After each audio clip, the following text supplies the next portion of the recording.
தற்போது கிடைத்த அண்மை செய்தி. ஆரணி அருகே அரசு பள்ளி மாணவர்களை ஏற்றி சென்ற தனியார் வேன் விளைநிலத்தில் கவிழ்ந்து விபத்துக்குள்ளானது. கூடுதல் விவரங்களை செய்தியாளர் மோகனிடம் கேட்கலாம். வணக்கம் மோகன், இது குறித்து கூடுதல் விவரங்கள் என்ன? வணக்கம் பிரபாகரன். ஆரணி அருகே அரசு பள்ளி மாணவர்கள் ஏற்றி சென்ற தனியார் விளைநிலத்தில் கவிழ்ந்து விபத்துக்குள்ளான சம்பவம் அப்பகுதியில் பெரும் பரபரப்பை ஏற்படுத்தியுள்ளது. திருவண்ணாமலை மாவட்டம் ஆரணி அடுத்த சிறும்பூர் கிராமத்தில் செயல்பட்டு வரும் அரசு தொடக்கப்பள்ளியில் தொலைதூர பகுதியில் இருந்து பள்ளிக்கு பயில வரும் மாணவர்களை அரசு பள்ளி கல்வித்துறை சார்பில் தனியார் வாகனம் மூலம் பள்ளிக்கு அழைத்து வரப்படுகிறது. இந்த நிலையில் இன்று காலை மாணவ மாணவிகளை ஏற்றி வந்த வேன் ஜெயகணேஷ் என்பவர் ஓட்டி சென்றுள்ளார்.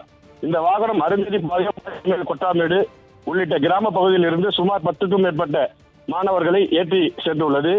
சிறும்பூர் அரசு தொடக்கப்பள்ளி நோக்கி சென்று கொண்டிருந்த போது நேற்றிரவு பெய்த மழையின் காரணமாக வடக்கு கொட்டாமேடு பகுதியில் சென்ற வேன் திடீரென ஓட்டுநர் கட்டுப்பாட்டை இழந்து சாலையோர வயல்வெளியில் நிலை தடுமாறி கவிழ்ந்து விபத்துக்குள்ளானது.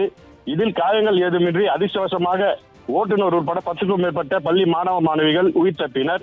பின்னர் அக்கம் பக்கத்தினர் உதவியுடன் ஓட்டுநர் வேனில் சிக்கியிருந்த மாணவ மாணவிகளை மீட்டு பள்ளிக்கு அழைத்து சென்றார். பின்னர் தகவல் அறிந்து பள்ளிக்கு வந்த பெற்றோர்களால் அங்கு பரபரப்பு ஏற்பட்டது.